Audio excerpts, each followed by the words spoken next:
There's nothing more terrifying than a horror movie based on reality. And we are talking about none other than the Scream franchise. There have been quite a few films that are based in reality that can actually happen in the real world that we're living in today. So anybody can put on a ghost face mask and have a killing spree. That is the scariest thing. The point of making this video is Scream 5, Scream 2022, whatever you want to call it, comes out this weekend. It actually is out tonight in theater. And I got my tickets to go ahead and go see it this Saturday. I am so thrilled. Just took the words out of my mouth right there. I'm just so thrilled. It's gotten good, positive reviews. I'm actually going to sit here and I'm going to do, and I got like a little bit of a mini list here. And what I'm going to go ahead and do, I'm just talking about why I like the Scream franchise. The Scream franchise I like is because it isn't like Nightmare on Elm Street, Friday the 13th, or Halloween, which Friday the 13th is my all-time favorite. It's my number one, and then Scream, the franchise, is my number two. So those two right there are my two favorites. But it's different from Friday the 13th, Halloween, and Nightmare on Elm Street. And the reason why it is different, because you take Michael Myers, Freddy Krueger, and Jason Voorhees, they're fictional characters. Same thing with Scream, fictional characters, right? But those are human beings playing Ghostface. You go ahead and you take Michael, Jason, and Freddy, supernatural, the unstoppable force. You know, you can shoot them, kill them, hang them, and they keep coming back. You can't do that in real life. Scream, you can. I think that is by far the most terrifying thing, is that we got a movie like this that you can actually go ahead and base it on reality, meaning it can happen in real life. I mean, anybody can, rob a bank with a ghost face mask on. Anybody can kill somebody with a ghost face mask on. They can plan out their real life Scream movie by doing something like this. So I'm not saying I like it on that. I'm not trying to say to go out there and say, hey, I like this stuff because it's based on reality. I like it because, it's, feels more real when you have it based on people than versus like a supernatural force, such as, like Freddy Krueger, where he can only come after you in your dreams. Scream is very, very realistic to me. And I'm pretty sure a lot of people can understand where I'm coming from. Being realistic is going back to what I was saying, it can happen in reality. It's realistic because you got a human being behind the ghost face mask instead of an actual monster. Okay? But they are monsters because they're the ones that are killing people and they got sick minds. So we're going to go ahead, and that's what I like about the film, because it's, it feels more realistic. Now I got a little bit of a list here. So we're going to go ahead and we're going to rank the killers. Number one being my favorite. So we got, I think, what do we got here? We got 2, 4, 6, 9 killers in the Scream franchise until the new one comes out. We don't know how many killers are going to be in there. I've heard rumors there's going to be 3. There could be 2. It'd be awesome if there was 3 killers in Scream 5. But we're going to go ahead and rank the 9 killers so far. So I got to rethink of that again. So we got 2, 4, 6, 8, 9. So we got 9 killers. What I'm going to do is I'm going to go ahead and rank them. Like I said, 1 being the best, 5 or 1 through 10. 10 being the worst, 1 being the best. or something like that. So what we're gonna do is we're just gonna rank them by number, starting from 9 to 1. So my least favorite of them all is Charlie, who was in Scream 4, played by Rory McCulkin, Macaulay Culkin's younger brother. I think he was very, very weak. I think they could have done a better job with him in the film. Uh, he was kind of supposed to be the Randy of the group, and it was basically, he seemed that he was like the loser. Let's put it that way. I just found his character to be kind of really, really lame, really, really, you know, not so great, very, very weak. He didn't seem that psychotic. So we go from him to my number 8 pick, which would have to be, I like number 3, but Roman was, so-so. Come to find out, he is Sidney Prescott's long-lost brother. And he is a director trying to direct Stab 3, Return to Woodsboro. And basically he crashes his own movie because he ends up being the killer. This is the first film that has one killer in it. I do think that him faking his death in the film before he was revealed as the killer in the film, that was pretty cool. I also think that the fight scene between him and Sidney inside the hidden movie room in John Milton's mansion was very epic, very, very, very epic for its time. And I just, overall, a lot of people give Scream 3 a lot of crap.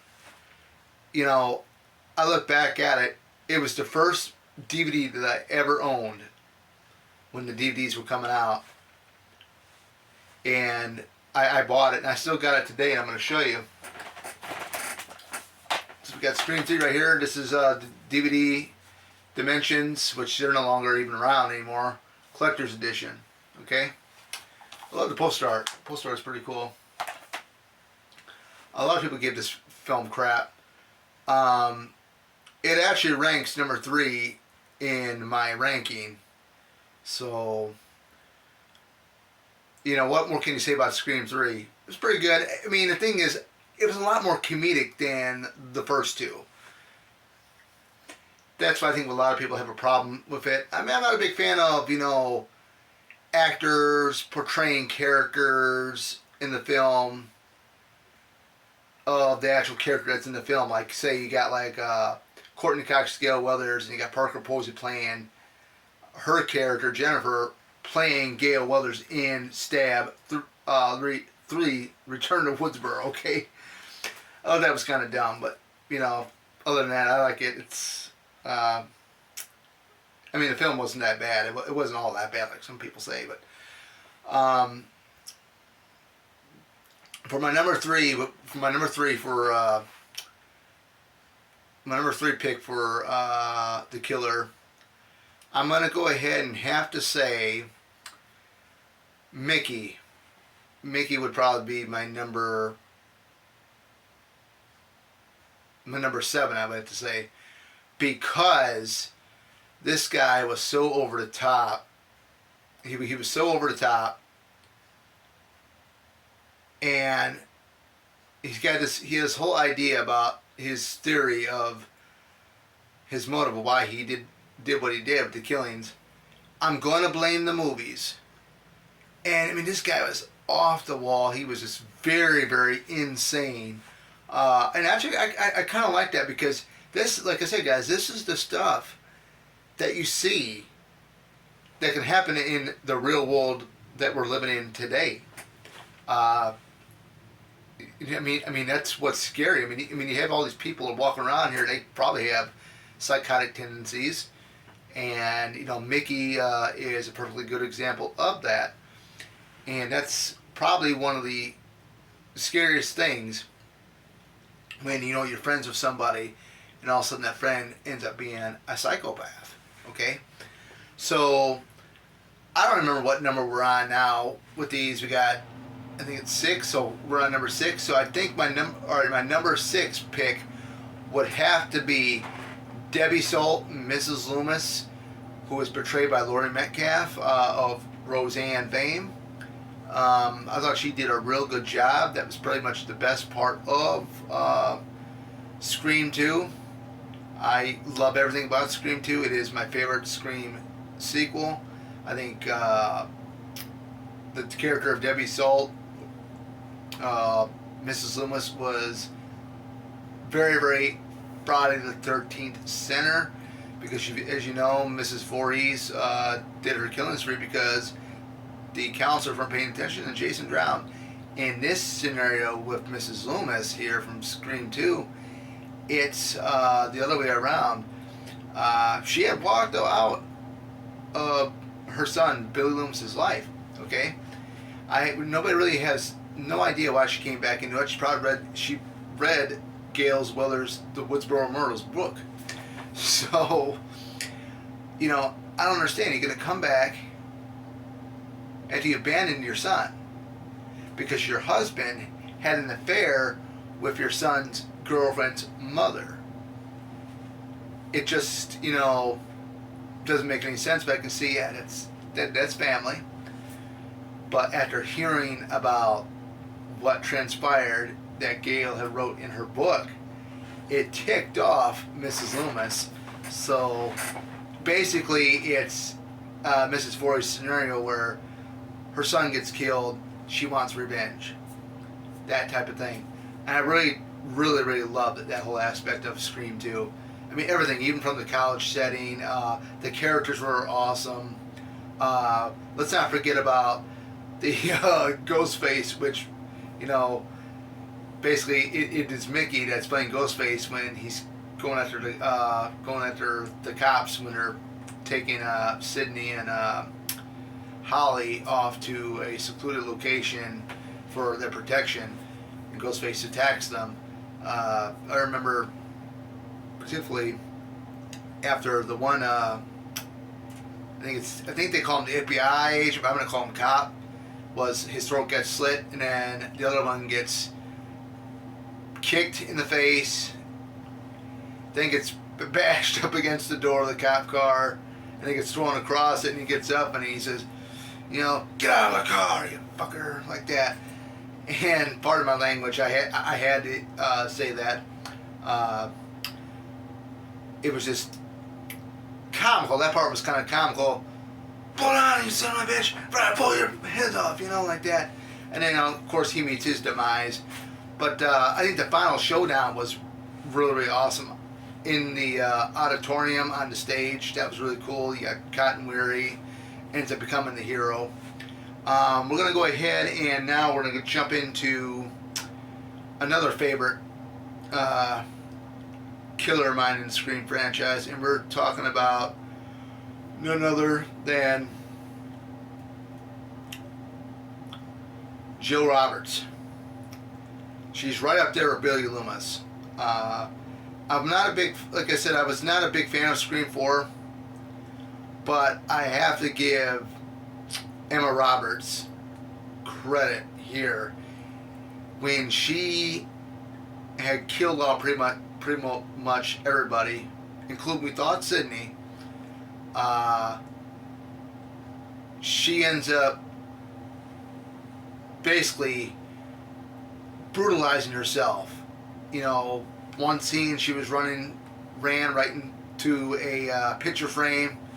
Next thing you know, she takes a knife and just jabs it right into her shoulder. And then there's another scene where she's, you know, trying to frame Trevor, who she already killed, that she was being attacked by him, and then she killed him. Which she did kill him, but then she was trying to set up like she was one being attacked. The thing that really got me to him, and I saw this in the theater, is when she jumped up in the air and landed on her back on that glass table. I was like, this is one crazy woman. And the whole thing was of her is She got sick and tired of Sydney this, Sydney that, Sydney being in the spotlight. It's always Sydney, Sydney, Sydney, you know? And that was brought out the jealousy. And that's, you know, I thought that was a pretty good twist there, is how she became one of the killers in the Scream franchise. And, you know, now we're getting down to one of my, I would probably say two of my top favorites. Because like I said, guys, I can't keep track, I didn't even keep track of my list here, but who do I like more? Billy Loomis or Stewmacher? I'm going to have to say Billy Loomis, because when you see his presence in the first Scream, you get that kind of vibe. There's something going on. There's a couple scenes, you know, he shows up, he pops up right after Ghostface shows up and tries to attack, you know, Sydney. And it's like, this is kind of obvious. He pops up a couple seconds later after Ghostface was already on the scene. And I wasn't really expecting when I first saw the film, because I kept thinking, hey, it's gotta be Dewey. Dewey's gotta be the killer. And I thought he was gonna knock off Gail Weathers when he asked Gail, "You want to go walking with me?" But yeah, Billy Loomis was very, very psychotic, and I think, you know, the thing with him is that look in some of the things when he was being arrested, and then, you know, they're sitting in the police station, and he's just sitting there in the sheriff's office, just looking at Sydney, looking at her from a distance while she's sitting over there by Dewey's workstation, and it just, I mean, the vibe is right there. I mean, it's like, is it him, or is it somebody else that's doing this? Who is it, you know? So, but the whole thing is, when it's finally revealed, he and Stu were the killers. You know, right when he went and pointed the gun, we all go a little mad sometimes. That was very, very, very intense. That was just very intense. My number two runner-up, and I did bring them out in, you know, separate order, mixed order, but Stewmacher would be my second favorite, just because, you know, the way Matthew Lillard portrayed him. This is pretty much, you know, the same way how Skeet Ulrich played Billy Loomis. Just the way he portrayed him was just unbelievable. You can play it straight face and you pretend that you're nice and everything else, but you're an actual deranged psychopath. And that's exactly what Bill Loomis had said along the lines like that to Sydney when she had sex with him, that you had sex with a psychopath. And they couldn't find out, you know, he's pissed because of his father was messing around with, or her mother was messing around with his father. That's the reason why his mom up and abandoned him. And it's just, that's a good way to have a, go on a killing spree and kill off your friends, knock off a couple of your friends, and get the main person whose parent was responsible for breaking splitting up your mom and your father, you know? I mean, it makes perfect sense. I can see it. Because, like I said, this stuff can happen in real life. Now, this video is going to be kind of long, but we're going to go ahead and rank my movies. All right, my favorite to least favorite. Okay, so there's 4 films already. The new film's already out, but we're not going to rank that until after we see it. We'll do a re-ranking of it once I see the Scream 5. So my favorite one is 1, 2, 3, and then 4. All in that order. 4 being my least favorite. 1 and 2 being my favorite. And the reason why 1 and 2 are my top favorites is because they were done in the 90s. 96 for the first one, 97 for part 2. We get to part 3, that was in 2000, and then part 4 was in 2011.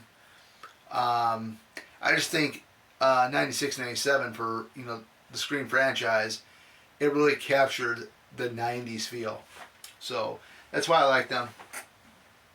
My favorite supporting characters, and I'm looking at the paper here, it just says supporting characters down there. So my favorite supporting characters, I'm going to have to tell you right now, in the original Scream, I would have to say Kenny the cameraman. I think he was very funny, especially, you know, when Gale is pretty much on his case after Sidney had gotten attacked for the very first time, and she was like basically saying to him, Jesus the camera, and he says, my name isn't Jesus. Or in the one scene when they get down to downtown Woodsboro and they're at the police station, and he goes up to his the camera van. Gale pops out. Are there any more donuts in there? Move it, Kenny.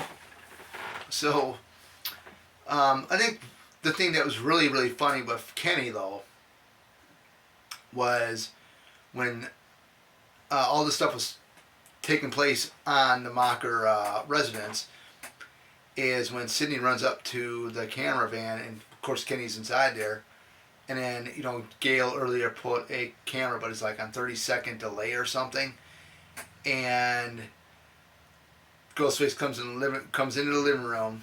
Randy's practically laying or lounging on the couch in there, drunk, and here all we hear is Kenny says, "Behind you, kid, behind you," and then that was that. I thought that was really good. Principal Henry, played by the Fonz, Henry Winkler. I thought he was really great in the film. Really was a big fan. I remember watching some of the Happy Days episodes with it's the Fonz, you know, or whatever how he says it. Thought that was really cool. And then, of course, you get a cameo of the late, great Wes Craven in there with as the janitor with the hat on and the wig and the Nightmare on Elm Street Freddy sweater. That was pretty cool. Scream 2, my favorite supporting character, I would have to say, is Joel the cameraman. I thought he was an upgrade to Kenny. He was the cameraman that survived, so I just thought he was really cool. I mean, I had no complaints. I wish he would come back for another Scream. There was talks about him being in another one, but it never happened. For Sarah Michelle Gellar was another favorite. I really liked that. And then we had Rebecca Gayheart, the killer from the first Urban Legend, is in this film. Thought she was really great when she was on screen.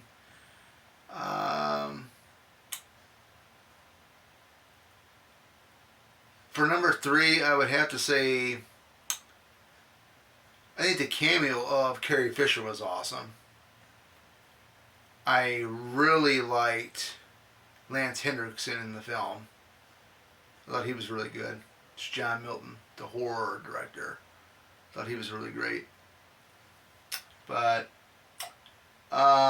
Scream 4, supporting character for that one, I would have to probably say, I'd probably have to say Kirby. Everybody keeps thinking Kirby did live. She didn't. We didn't see her die in Scream 4. She got gutted, but she was still rolling around on the ground, so nobody really knows. Hopefully she's still alive, but that'd be cool if she would pop up in, you know, or her name was even mentioned in a new film. That'd be pretty cool. But other than that, guys, that is it. It's the reason why, this is what I like about Scream. It's, you know, it's based on reality, you know. It can actually happen. This stuff can actually happen in real life. So, there we go. Hope you guys enjoyed the video. I did the best I can on it. And I hope you guys enjoy it. So, I'll be doing my review on Scream 5, hopefully Saturday. Then I'll be doing my re-ranking of the films with Scream 5 included in the mix. So be on the lookout for that, and you guys have a great night.